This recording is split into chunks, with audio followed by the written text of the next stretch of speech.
quero conversar com você sobre a chave para o crescimento: consagração. Você pode falar isso? A chave, consagração. Louvado seja o nome de Jesus. Quero saudar você que nos dá a honra da visita e dizer que essa igreja ama você. Ela existe por aqueles que não fazem parte dela.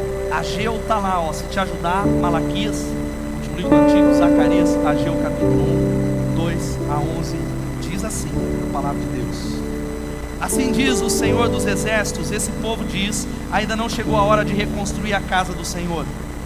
Então o Senhor enviou essa mensagem por meio do profeta Ageu: porque vocês vivem em casas luxuosas enquanto a minha casa continua em ruínas? Assim diz o Senhor dos Exércitos: vejam o que tem acontecido com vocês. Plantam muito, mas colhem pouco. Comem, mas não se saciam. Bebem, mas ainda têm sede. Vestem-se, mas não se aquecem. Seus salários desaparecem como se vocês os colocassem em bolsos furados. Assim diz o Senhor dos Exércitos: vejam o que tem acontecido com vocês, ou olhem os seus caminhos, ou observem os seus caminhos. Agora subam as colinas e tragam madeira, reconstruam minha casa. Então eu me alegrarei nela e serei honrado, diz o Senhor. Vocês esperavam colheitas fartas, mas elas foram escassas. E quando trouxeram esse pouco para casa, eu os fiz desaparecer com um sopro. Por quê? Porque a minha casa continua em ruínas, diz o Senhor dos Exércitos, enquanto vocês estão ocupados construindo suas casas. É por causa de vocês que os céus retêm o orvalho e a terra não produz colheitas. Eu enviei uma seca sobre os seus campos e sobre as colinas, uma seca que fará murchar o trigo, as uvas, as azeitonas e todas as suas plantações, que fará vocês e os seus animais passarem fome e destruirá tudo o que vocês trabalharam para conseguir, diz o Senhor. Amém? Amém? Repita comigo e diga assim: vejam o que tem acontecido com vocês. Diga assim: avaliem o seu caminho. Jesus, obrigado por esse imenso privilégio que a gente tem de ser família de Deus, de poder nos reunir no Teu nome, de poder construir um sonho, construir uma igreja para as futuras gerações, construir uma igreja para as nossas filhas, filhos, netos, construir uma igreja que vai fazer a diferença nessa cidade. Estamos em construção. Eu louvo Teu nome por esses 12 anos, Jesus, esses 14, mas 12 como igreja organizada, que nós estamos plantando a nossa vida, plantando, ó Pai, diante do Teu reino, para a Tua honra e para a Tua glória. E nós cremos que isso é só o começo, em nome de Jesus. Amém e amém. Podem se assentar. Obrigado. Hoje é um dia muito especial, é um dia em que nós comemoramos, você sabe, não preciso nem falar pelo tamanho dessas placas aqui, não precisa nem falar o que você viu na rede social. 12 anos de um sonho que Deus colocou no nosso coração, 12 anos de uma promessa, 12 anos de uma igreja que você que talvez está nos visitando, você viu no vídeo, que começou numa pequena garagem, que começou e nasceu para dar errado, e Deus tem trazido aqui, mudando centenas e centenas e centenas de pessoas. Milhares, contando aqueles que converteram a Jesus, estão em outros lugares. Milhares de pessoas. E a pergunta que nós precisamos fazer aqui, a pergunta chave que eu preciso e você precisa é: para onde nós estamos indo como igreja? E a pergunta não tem que ser respondida só pela liderança, pelos pastores ou pelo pastor, mas por você que chama esta igreja de minha igreja. Não é possível ser crente sem entender que o propósito de Deus é um. Quando eu recebo a Jesus, a palavra de Deus ensina que eu sou batizado, eu sou inserido no corpo de Cristo, o corpo universal, que é a reunião de todos os crentes. Diga: todos os crentes, de todas as épocas, de todos os tempos. Esse é o corpo espiritual, mas existe uma expressão local.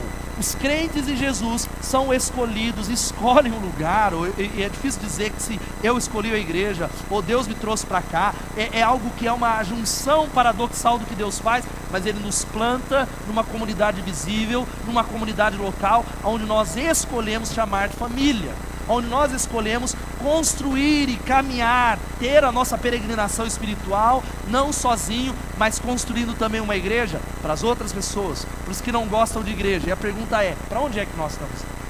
E uma das questões que tem mexido no meu coração é a reflexão que você faz junto, eu faço, os líderes fazem, mas você individualmente precisa fazer também. Você individualmente, a pergunta que eu abro essa mensagem é: o que é que você está construindo? O que é que você está, onde é que você está colocando a sua vida? Você está colocando a sua vida em quê? Eu falei hoje pela manhã, me lembrei da conversa na cantina, falando com a Débora e a Kátia ali, eu falei 12 anos, na verdade 14, que eu e a minha esposa, hoje esposa, na época noiva, decidimos plantar a nossa vida, semear a nossa vida, semear inteiramente o nosso tempo, a nossa dedicação, a nossa devoção, não só nós dois, mas dezenas e centenas de irmãos que têm dedicado e plantado a vida. E sabe, Deus tocou no meu coração e eu tenho apenas um arrependimento, que não é ter dedicado mais, semeado mais, amado mais. Mas o que eu quero dizer para você, e Deus tem falado, é que o melhor está por vir. Você pode dizer: o melhor está por vir? Eu não tenho dúvida que Deus, Ele pode, e é fato, e eu tenho desafiado a liderança a falar com fé, Ele pode fazer muito mais em um ano do que Ele fez em 12, louvado seja o nome de Jesus. Eu vou repetir: Ele pode fazer muito mais em um ano do que Ele fez em 12 anos. Quem pode dar um glória a Deus? Isso vale para a sua vida, meu irmão. Deus pode transformar a sua vida. Mas pastor, faz 30 anos, nada acontece. Faz 20 anos, Ele pode fazer muito mais em um mês do que em 30 anos. Ele pode. A pergunta que eu faço é: o que você tem dedicado à sua história, à sua juventude? Eu plantei a minha juventude toda. Eu iniciei essa igreja alguns anos atrás. Eu tinha nem casado eu era, não tinha nem as minhas filhas. Com 23 anos, eu dediquei a minha juventude. A minha pergunta é: onde é que você está erigindo a sua vida? Algo que vai permanecer e continuar. E é interessante que este texto é um chamado a um compromisso. Este texto é um chamado à consagração. E eu tenho ouvido muito isso. Cada lugar que eu vou, no meu tempo de vida cristã, porque eu tenho de vida cristã já há muito tempo. Eu conheci Jesus como uma criança de 9 anos, frequento a igreja desde os 6 anos, que minha mãe me carrega para a igreja. Eu me batizei em 1989, quem não era nascido em 1989? Levanta a mão bem alto. Misericórdia, quando eu batizei nem era nascido, andando com óleo, misericórdia, depois de 89, eu estou ficando velho, eu já era batizado, um compromisso com a igreja. Mas o fato é o seguinte, o que eu escuto é isso, que muitas pessoas sofrem por não ter equilíbrio. Muitas pessoas, pastores, pessoas estão morrendo porque não tem equilíbrio. Legal? E como é que equilíbrio é esse que nós fomos ensinados? E há algo que eu já ensinei, eu aprendi, pastores ensinaram, e nós começamos a aprender uma ordem de prioridade, dizendo: se você não quer queimar a vida, você precisa respeitar algumas prioridades. Quais são elas? Nós somos ensinados. É o que? Deus, família, trabalho e igreja. Vamos falar lá? Deus. E os mais espirituais colocam a igreja em terceiro. Os mais crentões, consagrados. Mas a palavra que eu quero dar para você, correndo o risco da heresia, é dizer que esse ensinamento não encontra lastro bíblico em nenhum lugar das escrituras. Não há, e nós aprendemos, autores ensinaram, não há um texto da Bíblia que nos ensine isso. Não há nenhuma passagem das escrituras que nos ensine isso. Não há, porque a grande tendência que a gente tem aqui é talvez achar que existe essa equação. Não, Deus é primeiro lugar e eu separo Deus da igreja e talvez o meu casamento vai ali. Mas o fato é que a Bíblia nos ensina que é Cristo no centro. Louvado seja o nome de Jesus. Cristo no centro. Pastor, então você está dizendo que eu tenho que negligenciar a minha família em favor da igreja? Eu não estou dizendo nada, mas Deus está nos chamando nessa noite a um entendimento sobre a prioridade da casa de Deus. Deus está nos chamando a um entendimento dentro desse texto, que é o grande problema quando nós ensinamos prioridades que parecem legais, é que nós relegamos a casa de Deus, a obra de Deus, a igreja de Deus, não é nem ao quarto lugar, ela fica no caminho. Há uma pequena dedicação, e o fato é que consagração é se dedicar a algo. Consagração é algo visível, definido, que tem a ver com o cabeça que se chama Jesus. Quantos podem dizer amém? Agora não é possível, meu irmão, não há como você dizer assim: eu sirvo a Cristo, eu amo cabeça, mas eu não amo o corpo. É mais ou menos você olhar para sua esposa e falar: eu amo a cabeça, mas não amo o corpo da minha esposa. eu amo ela, mas o resto eu casei só com a cabeça. Não é possível. O exemplo de Saulo, o apóstolo que se transformou em Paulo, ele perseguia a igreja de Jesus, e ele tem uma visão na estrada de Damasco, e a voz que ele ouve quando ele fica cego é: Saulo, Saulo, por que me persegues?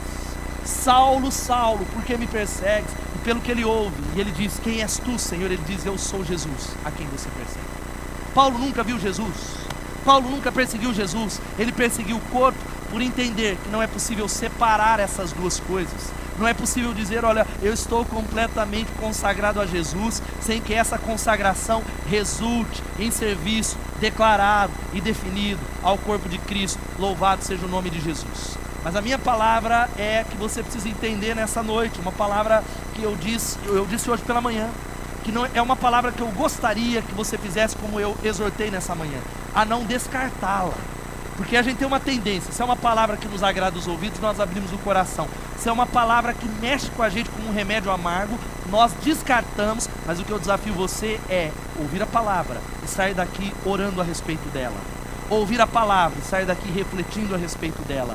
Ouvir a palavra e ir diante de Deus, não é do líder, não é do pastor. Ir diante de Deus, falar: a Deus, o que o Senhor está querendo falar? E a palavra que Ele está dando para nós hoje é uma só: onde é que está a minha obra? Onde é que está a minha casa? O texto de Ageu diz sobre um povo que estava caindo na mesmice, um povo que estava caindo numa letargia espiritual. E o povo de Israel estava chegando na sua terra, haviam voltado da escravidão para Jerusalém, os muros haviam sido reconstruídos, mas o templo não. O templo de Salomão, que foi derrubado, havia sido lá, o templo havia caído, o templo havia sido derrubado, e o povo estava preocupado com a sua própria casa. O povo estava preocupado com as suas próprias coisas. E Deus manda uma palavra dizendo assim, por que vocês vivem em casas luxuosas, enquanto a minha casa, a minha obra está em ruína? Por que vocês estão correndo atrás? E a pergunta de Deus é: onde é que está a minha obra? Sabe por que a palavra eu trago? Irmãos, não é possível alcançar uma cidade sem homens e mulheres consagrados. Quem pode dizer amém? Nós vamos brincar de igreja, de vir aqui, daqui 30 anos, nós vamos estar falando: ei, Tiago, cabelo branco, e aí, que legal, você lembra? Que legal, nossas filhos, casados, com neto, um monte de coisa. Do mesmo jeito, uma cidade para ser alcançada, com milhares de pessoas que estão morrendo, milhares de pessoas num desespero existencial, milhares de pessoas pensando em se suicidar, jovens e adolescentes pensando em tirar a vida. Não alcançaremos essa geração se não houver homens e mulheres consagrados. Louvado seja o nome de Jesus, porque a nossa visão é essa: alcançar essa cidade através das células. A célula é a estratégia que mobiliza, a estratégia que pastoreia, a estratégia que alcança. Mas aonde nós estamos? É no meu trabalho, é como frentista, é como engenheiro, é como gari, é como dona de casa, é como confeiteiro, é como professor, é como dona de casa, espalhando a palavra de Jesus. Louvado seja o nome do Senhor. Deus está chamando pessoas para se consagrar à obra dele. E a palavra, e a pergunta que eu quero responder nessa noite é a seguinte: como é que a gente sabe se é a consagração ou não, pastor? Porque santidade é algo que diz respeito à sua vida, como eu preguei na semana passada, e santidade é inegociável. Santidade é essencial para a consagração, mas é diferente. Eu conheço gente santa que não é consagrada. Eu conheço gente de Deus que não se dedica à obra visível. Quais são os sinais? A primeira coisa é isso. Vamos falar junto comigo aqui. Onde há consagração genuína, não há concessões. Vamos falar todos juntos? Onde há consagração, que tem a ver, quando a gente fala de alguém consagrado, é mais ou menos, eu vou tentar usar o exemplo do Neymar. O Neymar, é lógico, ele tem uma habilidade, um dom, mas ele é consagrado ao futebol. Você não vê o Neymar: agora ele está jogando vôlei, agora o Neymar está jogando golfe. Não, ele é consagrado. Um médico de sucesso é alguém que é consagrado à sua profissão. Um vendedor de sucesso é alguém que é consagrado. E quando falamos da obra de Deus, onde há verdadeira consagração, não há concessão, não há concessões. E o fato é que nós precisamos entender que concessão significa que para fazer a obra de Deus haverá sofrimentos. Para seguir a Jesus de verdade vai ter sofrimento, que a Bíblia diz. Filipenses 1:29 diz que a vocês foi dado a graça de não somente crer nele, mas de sofrer por ele.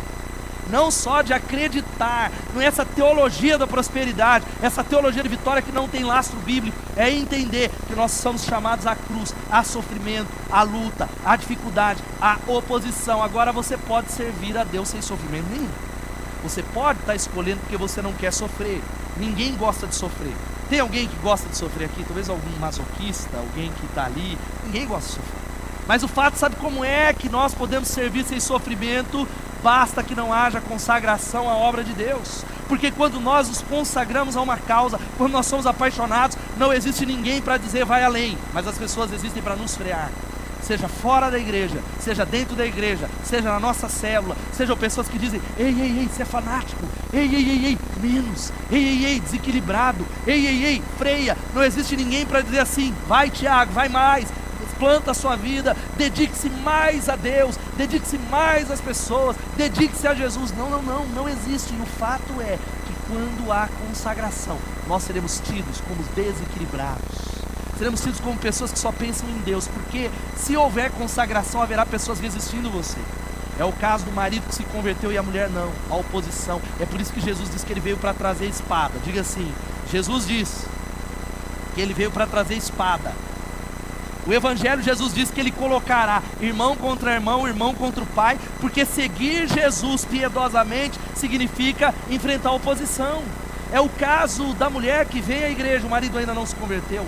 É o caso do adolescente que está servindo a Deus. Jesus mudou a vida dele. Ele ia para a balada, a vida dele era na depressão, e hoje ele mudou. Mas os pais que não conhecem a Jesus estão falando, mas o que aconteceu com você?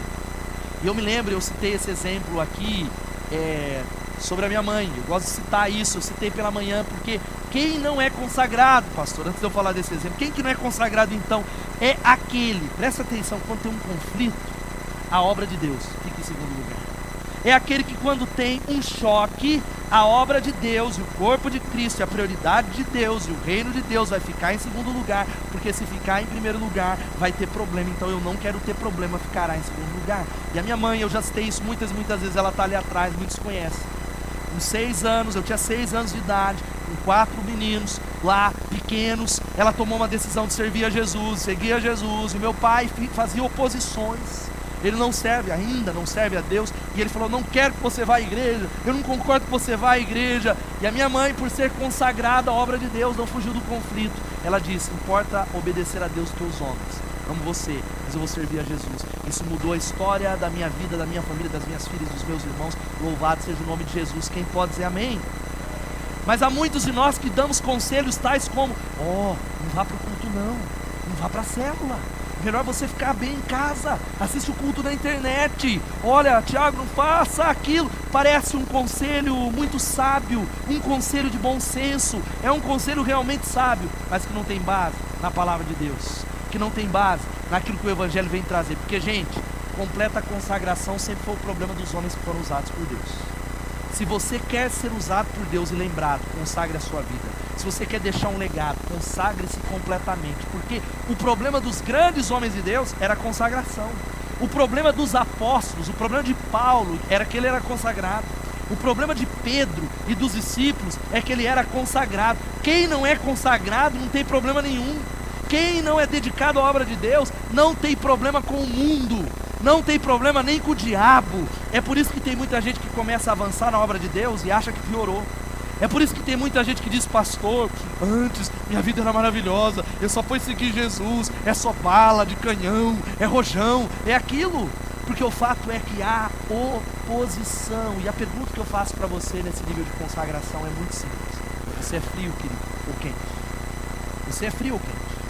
Nem vou pedir para você perguntar para o irmão que está do lado, porque ele pode dizer, eu sou quente pra caramba, louvado seja, capaz de falar em línguas aí na sua casa, louvado seja Deus. Mas é uma reflexão que você precisa ir embora respondendo. Não é uma palavra do pastor, essa palavra não é para desencorajar você, filho.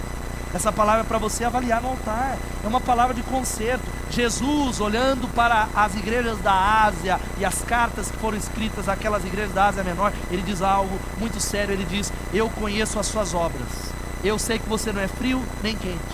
Melhor seria que você fosse frio ou quente. Assim, porque você é morno, nem frio nem quente, eu estou a ponto de vomitá-lo na minha boca. Jesus. Palavra de Jesus. Jesus está dizendo, olha, É melhor, é por isso que aqueles que conheceram a Jesus, eu tenho visto e tem entristecido meu coração, eu tenho chorado diante de Deus, eu tenho clamado diante de Deus por uma multidão de jovens que passaram por essa igreja, se batizaram, se converteram e hoje estão no mundo. Uma multidão de jovens, muitas pessoas que receberam Jesus, até mesmo cuidaram de pessoas e hoje estão talvez agora assistindo o Fantástico, hoje estão talvez em tantos lugares, vivendo uma vida que parece que é boa. Sabe qual que é o problema? Eram pessoas que eram quentes e não estão frias, como aquele que não conhece, estão mornas, estão apagadas. E Jesus está dizendo que a água morna não serve nem para fazer café. A água morna é algo que é da ânsia de vômito, água morna. E ele faz essa pergunta porque gente que não é apaixonada, qualquer coisa custa muito. Eu tenho visto essa história nesses 12 anos, que aquele que não é apaixonado, tudo é pesado. Aquele que não é apaixonado, ele começa a falar: meu Deus, já tem célula, agora vem tarde negócio de CTM, é vigília, agora toda sexta, inventaram o evangelismo, é mais um ensaio, é não sei o que, igreja, agora me chamaram para tocar, para fazer aquilo. Gente que não é apaixonado, tudo custa muito caro. Mas aqueles que são apaixonados, não há preço suficiente para pagar. Louvado seja o nome de Jesus. Eu conheço gente aqui que quando começou a namorar, o cara morava em outra cidade, ele vinha todo final de semana para ver a namorada, e ele não tinha dinheiro, ele dava um jeito, ele vinha a pé, porque é alguém apaixonado. Quem pode dizer eu era assim? Pode se entregar. Tem gente que nem levanta a mão, não admite. Eu já vi, cara, nessa época, se pudesse apagar, será que eu fiz isso? Eu faço de novo, eu não faria de novo. Mas o fato é que gente que é apaixonado, como o chá, quando ele é fervido, ele cheira aquilo que ferve por dentro, cheira por fora. Louvado seja o nome de Jesus. Você pode dizer amém? Agora, uma palavra para nós. Há muitas mulheres, homens, adolescentes que a família ainda não se converteu, porque você é morno. Há muita gente que diz: eu não entendo, pastor, por que o meu pai não se converteu. Eu não entendo porque o meu marido não vem. Porque talvez você não é apaixonado. Ele vê isso na sua vida. Ele olha para você e diz: ele é crente, mas quando ele era do mundo, ele era muito mais intenso. Quando ele não era da igreja, ele virava balada, ó. Sexta, sábado, loucura, que tiro era esse? E ele ia para a Glaia, fala se não tinha um monte que ficava lá. Você conhece um monte aqui, a Glaia, que estava lá naquelas baladas, eu sei que você conhece. Tomara que não estejam lá ainda, né?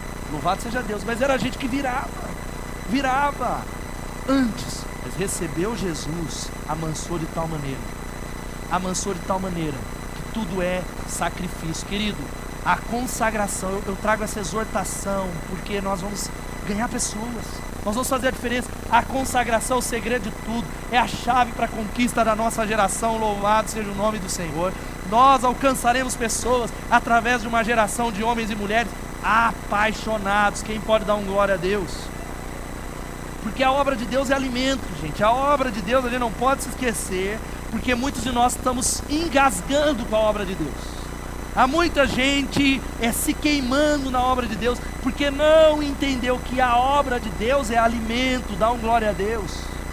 Quem ensinou isso foi Jesus. A gente recebeu essa palavra no dia da visão. Quem estava no dia da visão em fevereiro aqui, recebemos essa palavra. E essa passagem, Jesus expressa isso em João capítulo 4. E essa passagem, Jesus ele evangeliza a mulher samaritana, ela recebe a ele pede para os discípulos, eles vão comprar pão na cidade, e aí eles voltam, chamam Jesus: ei mestre, para um pouco para comer. E aí ele dá aquela palavra: a comida que eu tenho para comer vocês não conhecem ainda. Essa não é a comida. E ele traz essa palavra, vamos ler todos juntos? Disse Jesus: a minha comida é fazer a vontade daquele que me enviou e concluir a sua obra. Louvado seja o nome de Jesus.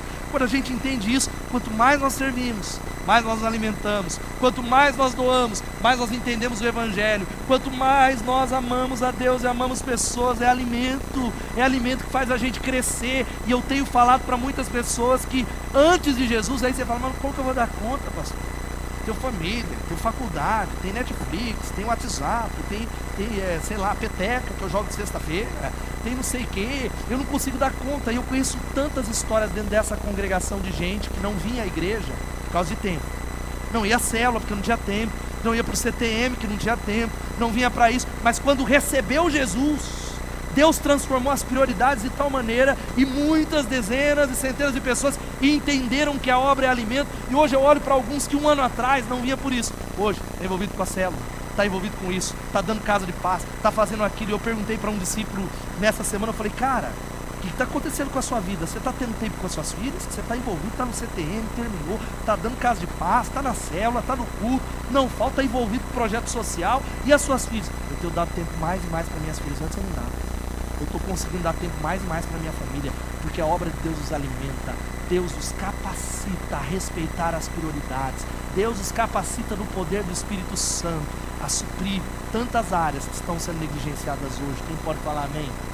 Segundo, penúltimo, é que a consagração possibilita a edificação. É só a consagração que possibilita edificar alguma coisa. Edificar, que tem uma planta, e a edificação tem a ver com fundamento. Diga fundamento. Tem muito crente que sucumbe porque não tem fundamento. Tem muito crente que não consegue a corrida longa, porque a melhor coisa, você precisa entender que o que muda a nossa vida, o que muda a nossa vida, e o que você precisa entender com prioridade é como nós vamos terminar e não como nós vamos começar. Eu olho lá nos 12 anos e tem uma parte nossa, eu vejo muitos soldados que começaram bem e terminaram antes. Gente que começou num tiro rápido, não está mais. Gente que ficou 5 anos e foi embora. E aí Deus me falou: filho, fundamentos não podem ser negligenciados. Fundamentos não podem ser desprezados. Alicerces não podem ser jogados para fora. Alicerces que tem a ver com plantar, diga plantar. E a edificação de uma igreja, de uma vida, tem a ver com isso. Porque quando não há consagração, não há edificação, não há célula edificada, não há casamento edificado, não há vida cristã edificada, há um preço. E a pergunta é, essa que eu fiz: onde é que você está colocando a sua vida, irmão? Em nome de Jesus. Eu não me arrependo nenhum momento desses 12 anos que eu plantei minha vida nesse lugar. Quero mais. Se eu pudesse voltar atrás, eu começava com 15 anos, Edmilson. Eu começava antes, eu fazia mais, porque eu tenho convicção onde é que eu estou colocando a minha vida para deixar um legado. Eu quero influenciar pessoas de tal maneira que quando eu morrer, não só as minhas filhas, mas muitas pessoas digam: olha, a vida dele foi uma inspiração, o ministério dele me abençoou. Mas há muita gente passando pela vida que não está deixando um legado. Há muita gente que não está influenciando pessoas. E a palavra que eu dou para você é essa, ó: construa a sua história com Deus. Fala para quem está do seu lado: construa a sua história com Deus. Ei, meu irmão, minha irmã. História com Deus, porque tem muita gente que vai aparecer aqui na tela, que existem pessoas que vivem de passado e não de futuro. Existem muitas pessoas que vivem do saudosismo, vivem do que foram e não do que serão. É gente que eu encontro, gente crente e de Deus, que diz: ah, que saudade que eu tinha daquela época que eu era mais envolvido. Que saudade que eu tinha daquela época que eu influenciei pessoas. Que saudade que eu tive daquela época que eu servia num projeto social, que Deus me usou para fazer um grupo na minha faculdade, que Deus usava para fazer um grupo na minha escola, no meu trabalho, que eu discipulava, ou que eu estava sendo usado por Deus, estava no centro do propósito de Deus. E vivem de passado, vivem de um saudosismo daquilo que foram e não daquilo que serão. Eu quero dizer algo para você, querido: construa a sua história hoje com Deus. Louvado seja o nome de Jesus. E não importa onde você está, aonde é que você se posiciona, se você disser assim a Deus: eis-me aqui, usa-me, Deus vai começar a escrever uma nova história através da sua vida, em nome de Jesus.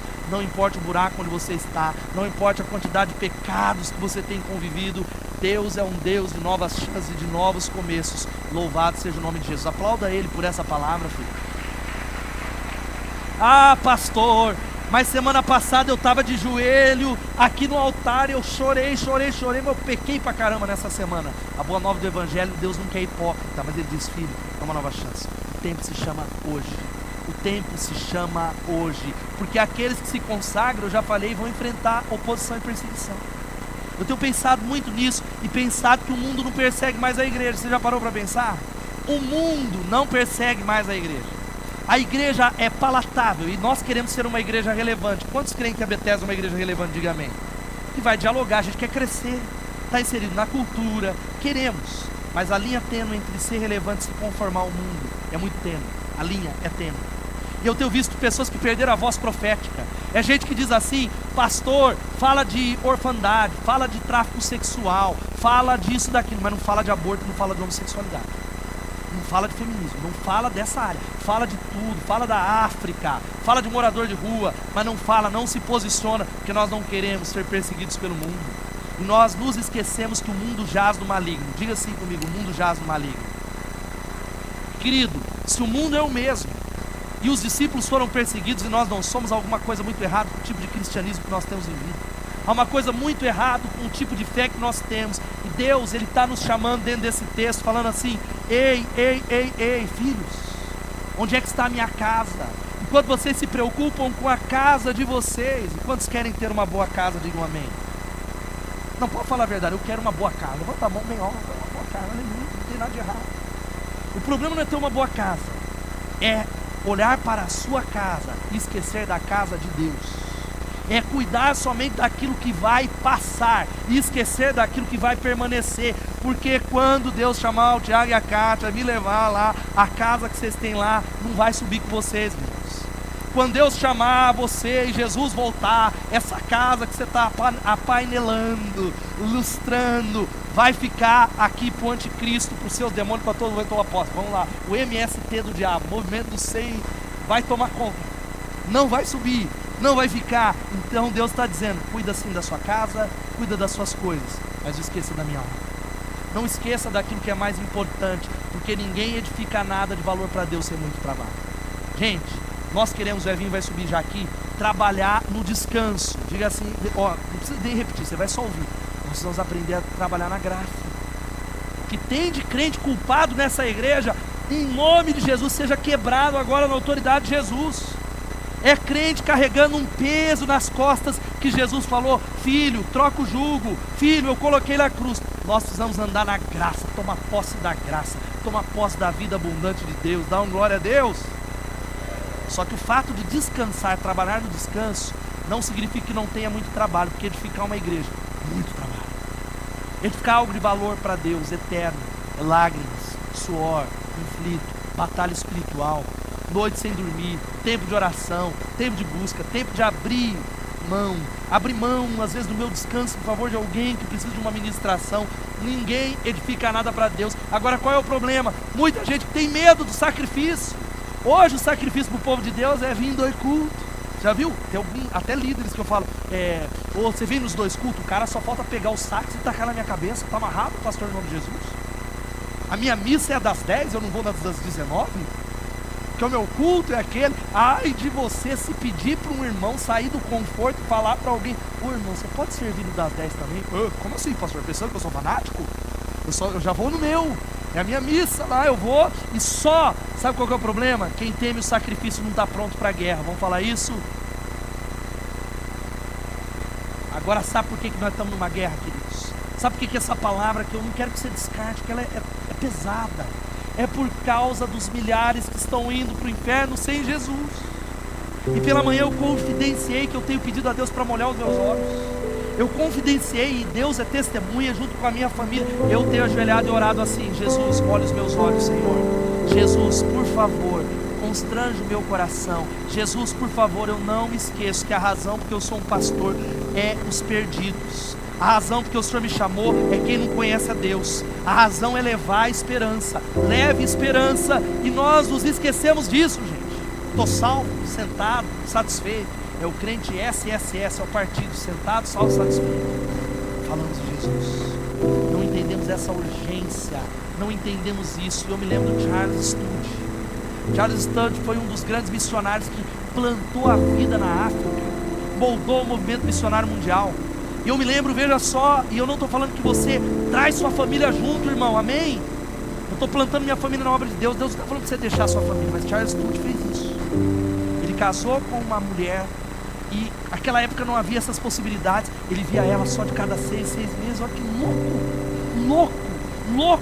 louco, talvez desvairado, mas plantou a sua vida para que milhões de pessoas recebessem a Jesus. E a frase que ele disse foi a seguinte: se Jesus é Deus, Ele morreu por mim, então nenhum sacrifício pode ser muito grande para nós. Todas as vezes que eu penso que eu sou um mártir nessa igreja, sabe que pastor e líder de célula, cadê os líderes de célula? Levanta a mão. Para de achar que você é mártir, filho. Porque eu sou um homem sofredor, eu cuido dessa célula, que ninguém responde, pobre de mim, como Elias. Deus, tira a minha, porque ninguém se dobrou, só tem eu. Para com esse papo, para com essa conversa, só eu sou consagrado. Aí todas as vezes que eu penso que eu sou um mártir, aquele homem aí, eu lembro dessa frase: se Jesus é Deus, Ele morreu por mim, nenhum sacrifício vai ser grande para nós. Nenhum sacrifício chegará àquele que Ele fez por mim, por me amar. Nenhum sacrifício chegará, porque Ele me chamou, porque Ele transformou a minha história. Louvado seja o nome de Jesus. E a última coisa é isso: falta de consagração impede a bênção. Há muita gente que não está entendendo. Veja só, versículo 5: assim diz o Senhor: vejam o caminho de vocês. Eu planto, eu colho pouco, pastor. Eu como, mas eu estou com fome, porque a obra de Deus é alimento. Eu bebo, mas eu tenho sede. Eu me visto, mas eu não me aqueço. O meu salário está desaparecendo, como colocando num saco furado. E aí Deus está dizendo assim: veja o que está acontecendo com vocês. Suba a colina, traga a madeira e reconstrua a minha casa que está abandonada. Reconstrua a minha obra, porque a gente está dizendo a minha casa é linda, mas Deus está falando para você assim: mas é a minha casa, é a minha obra. E antes que você feche teu coração, porque você acha que isso tem a ver com obra de homens, casa de Deus não é prédio, mas é as vidas pelas quais Jesus morreu. Louvado seja o nome do Senhor.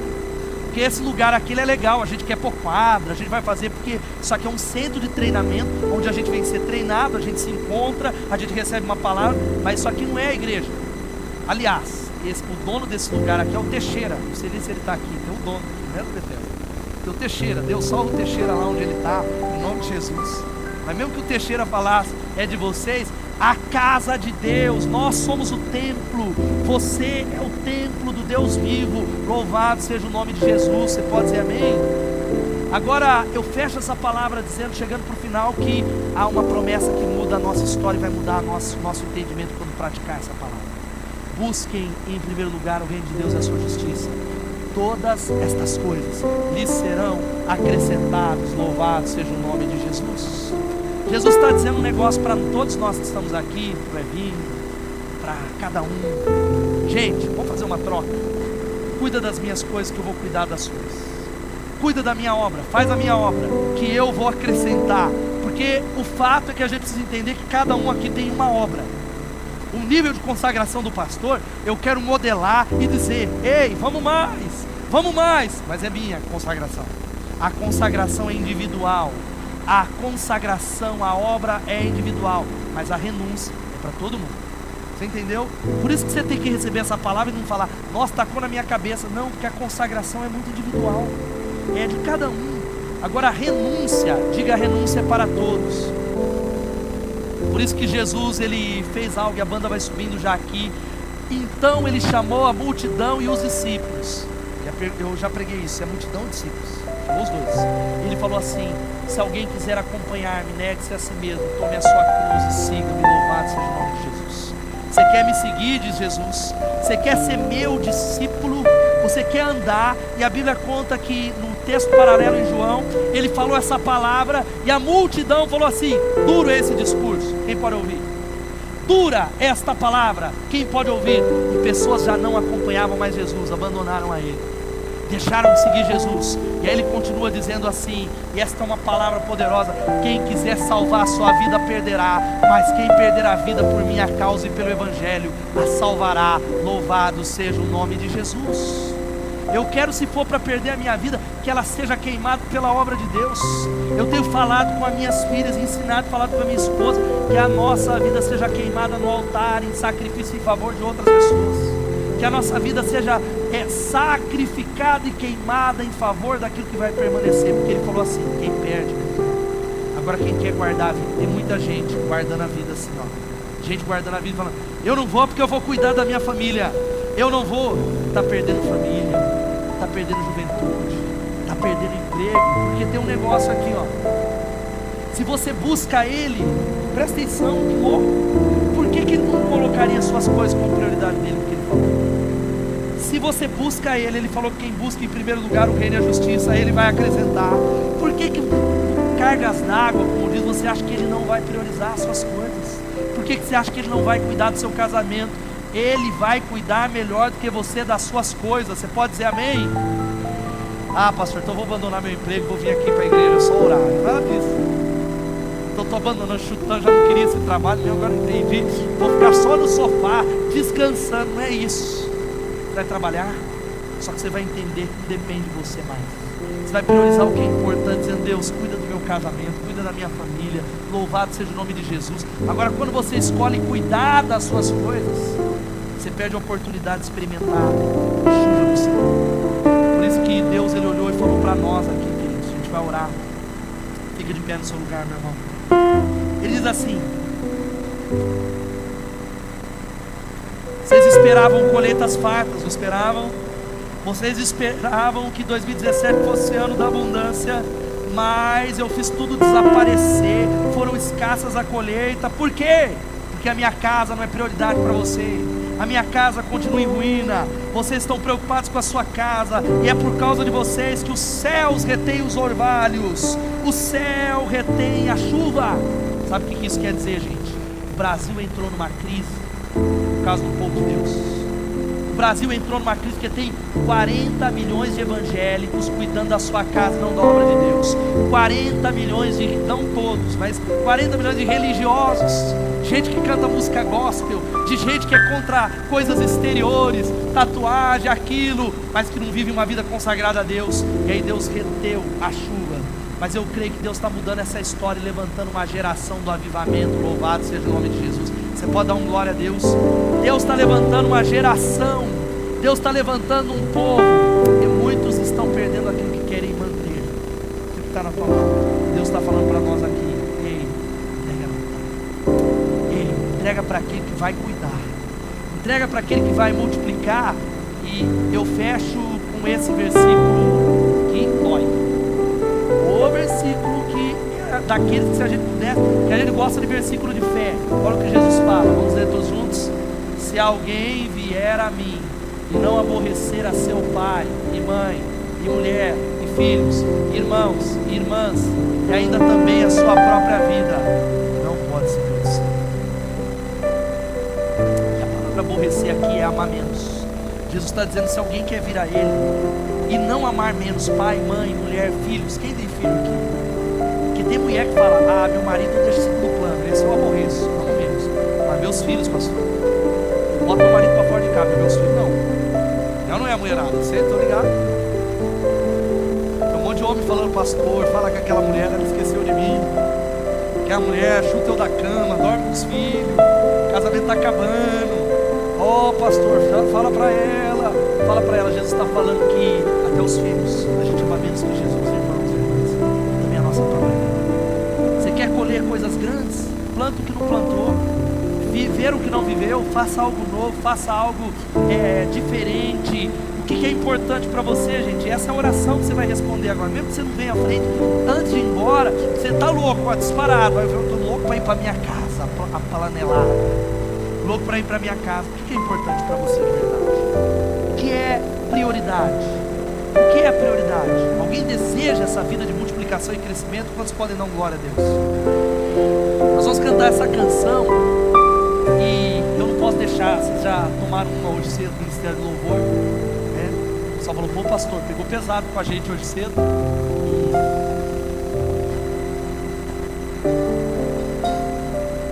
Aí eu vou falar de novo porque é o mesmo culto, tá? Mas está perdoado, foi resolvido. Louvado seja Deus. Nós estávamos orando aqui, eu não ia falar, até falei para a Janaína que eu nem botei no grupo dos líderes, mas me confundi a boca.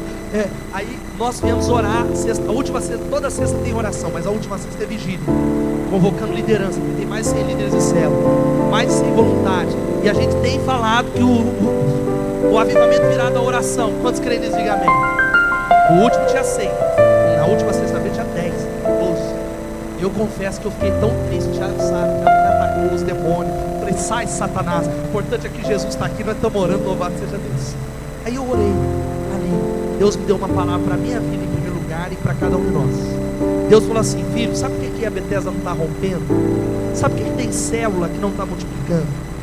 Tem muitos líderes, e Deus falou bem assim, de gente séria, de gente de Deus, de gente íntegra, de gente comprometida com essa igreja até o fim, mas que não tem unção, de gente que conhece a Bíblia, de ministério de louvor, de gente que vai estar aqui, mas que não tem a unção do Espírito Santo, precisa do poder do Espírito Santo. Ele quer batizar você nessa noite em nome de Jesus. Ele quer derramar unção.